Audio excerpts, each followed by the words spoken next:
My name, Kee'Ahn, and it means to dance and to play. I'm from Townsville, North Queensland, Walgarookaba and Bindal land, but my countries are Gugu Eastern Yalanji, Port Douglas, north from there, rainforest area, Jirrabul, which is Tully, and then mum's side, I'm from Badu Island in the Torres Straits. I identify as queer and non-binary. Yeah, just connect with people of all genders and see myself as a queer black fella outside of the gender binary. My most recent release was in 2020.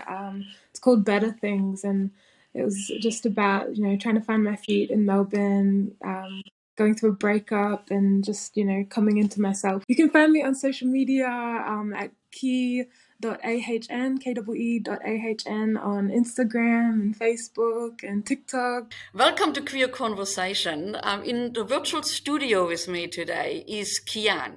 Your name Kee'Ahn means singing and dancing. Yeah, something along those lines. So it's derived from a Witnyunkin word. So, First Nations people up in Cape York of North Queensland, and that word means to dance and to play. And my parents just, grew up singing and dancing, and when they had me, they wanted an Aboriginal word that we have connections to for their first child, and yeah, it really suits me because I love those things. Kee'Ahn, you've got an incredible, beautiful voice. Where have you been all your life? I mean, you are in your early 20s. Your parents gave you a name that would encourage you to sing and dance, and your first EP was, or first single, sorry, was released only in 2020. And I believe COVID and the lockdown encouraged you to record it. Let's listen to the music video.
How to learn to love myself.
you so long Mm. to share your talent with That's the okay. world? Yeah, that's such a good question. I don't know. I just had all the things to fall together, but I just had a love for music from the beginning, and having a name that's associated with it just really pushed me to love it, and it's so intrinsic to who I am.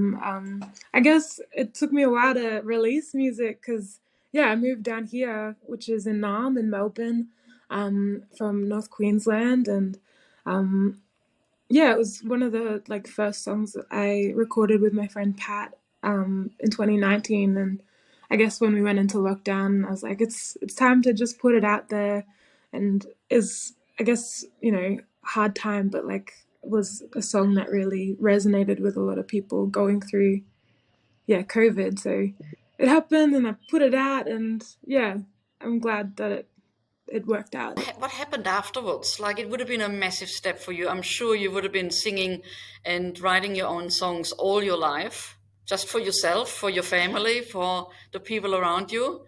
Yeah, I think I've been singing my whole life. Me and my dad just I grew up singing with him. He kind of taught me guitar and how to sing, and yeah, I guess since putting out Better Things, it's just been so beautiful being able to sing for more people and travel the country. But yeah, the my connection with music is, um through busking, growing up in Townsville, through musical theatre with my dad, moving down here and being in a couple of different projects and bands with other First Nations people. Yeah, and now that the song's out, I've just been able to do that more and continue writing. And you are part of the lineup of WOMADelaide in Adelaide next year in March. Yeah, that's correct. WOMADelaide. It's a 4-day festival on Ghana country in Adelaide, and yeah, it's like a dream festival for me. I've always wanted to be a part of it, so getting to go with a band and yeah, see some of my favorite artists and perform on the stage there. You also won a few awards in your very short time being public and out and performing.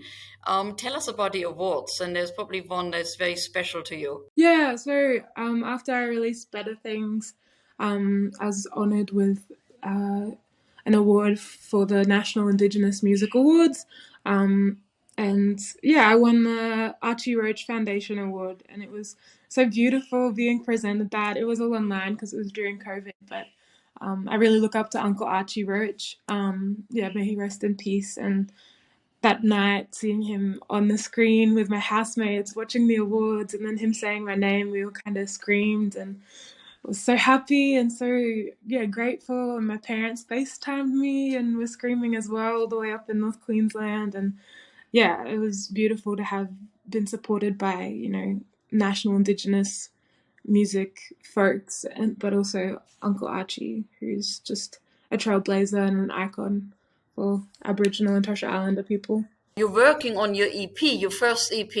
Yeah, it's been so fun. This year I just wanted to I guess get in the studio and record and write with, people that I really admire. And it's been great working on the tracks for the album. Been in the studio with this producer called Alice Ivy, who's just incredible and really, supports and works with a lot of femme and like LGBT artists, and yeah, we've made some really fun songs that I hope to put on the album. And then yeah, my friend Pat, who recorded and produced Better Things, we've been writing some songs together as well. You got an idea when the EP will be out? No, not exactly. I think like putting all the things together, I really want to go home and write and make a music video, and then put out some singles. So I think this next coming year that'll all fall in place, and then I'll have a set date for the album. Who are you looking up to? Who do you love? Like, what musicians? Oh, I love that question. Oh, there's so many. I think like stylistically and yeah, creatively, I've always loved Moses Sumney and um, Solange, and vocally, I've like always been obsessed with like soul singers. Like, yeah, listened to a lot of Aretha Franklin growing up. And then the past couple of years, I've really loved Arlo Parks, who's this queer musician from the UK. I got to see her live, and Joy Cooks, just a lot of like neo soul pop. What instrument do you play? Yeah, I saw you playing the guitar. Is that the only instrument, or are you into a lot of different instruments? Yeah, I grew up first playing mainly singing. Like that was my first instrument, and that's the one that I'm most confident in. I just love singing so much. But I play a little bit of piano, and then guitar is probably my next strongest. Yeah, I just guitar feels so fluid for me as well, and I listened and learnt like Tracy Chapman songs and Jeff Buckley and I don't know, some Beatles songs growing up. So that's just, it feels like a bit of second nature for me. And being a queer artist, have you performed at queer events? Yeah, very, very grateful to have done, Midsummer Pride down here, some of the shows for that, and, supported or like played in a Joy FM show as well a couple of weeks ago with all queer artists as well, queer musicians, and yeah, it's so fun, and yeah, really, really grateful to be a part of the like queer music scene here in we played at 86 Bar, which is just a LGBT plus bar in Fitzroy, and there are like 4 or 5 other queer musicians. I played with my band, who are also non-binary and queer, and yeah, it was just so much fun. Like such a great energy, like what you know and expect from queer community, just like super supportive and fun, and yeah. Does being queer influence your songwriting at all? Yeah, I'd say so. I think most of my music is about like my identity and mental health and understanding myself and the world. So I'm not, my lyrics aren't always like super explicit, but the themes I speak on are about like accepting myself and um yeah, loving myself, and yeah, like a new song that I wrote is about reaching out to others to handle hard things, and I think that's what um I learned from and gained so much from like the queer Black community and the queer community at large, is just like, yeah, community love. So I think definitely, yeah. Who would you love to open for? That was a great question. Um Yeah, Arlo Parks, I was, yeah, so uh, obsessed and like just in love when I saw her perform and her lyrics. And yeah, I'd love to like connect with her and be able to write with her. So would love to support her shows. Yeah.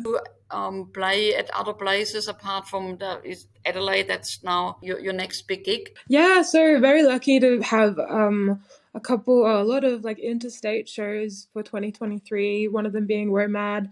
And yeah, playing up in Meanjin, Queensland for an Aboriginal and Torres Strait Islander festival, playing in around Sydney and Parramatta for another festival, which is First Nations women led and femmes and non-binary people. So grateful to be a part of that. And then to end 2022, I'm doing Beyond the Valley next week, and Wildlands, which is, yeah, really honored to be a part of the lineup. And then at the end of this week, connecting with Milk Records for their 10th birthday anniversary Christmas show. And I really love Milk Records Mob because, yeah, they're all, queer and lesbian musicians, women, who just have done so much in the like Australian music industry. So, Well, thank you so much for joining us today, Kee'Ahn. It was a pleasure meeting you. thank you so much.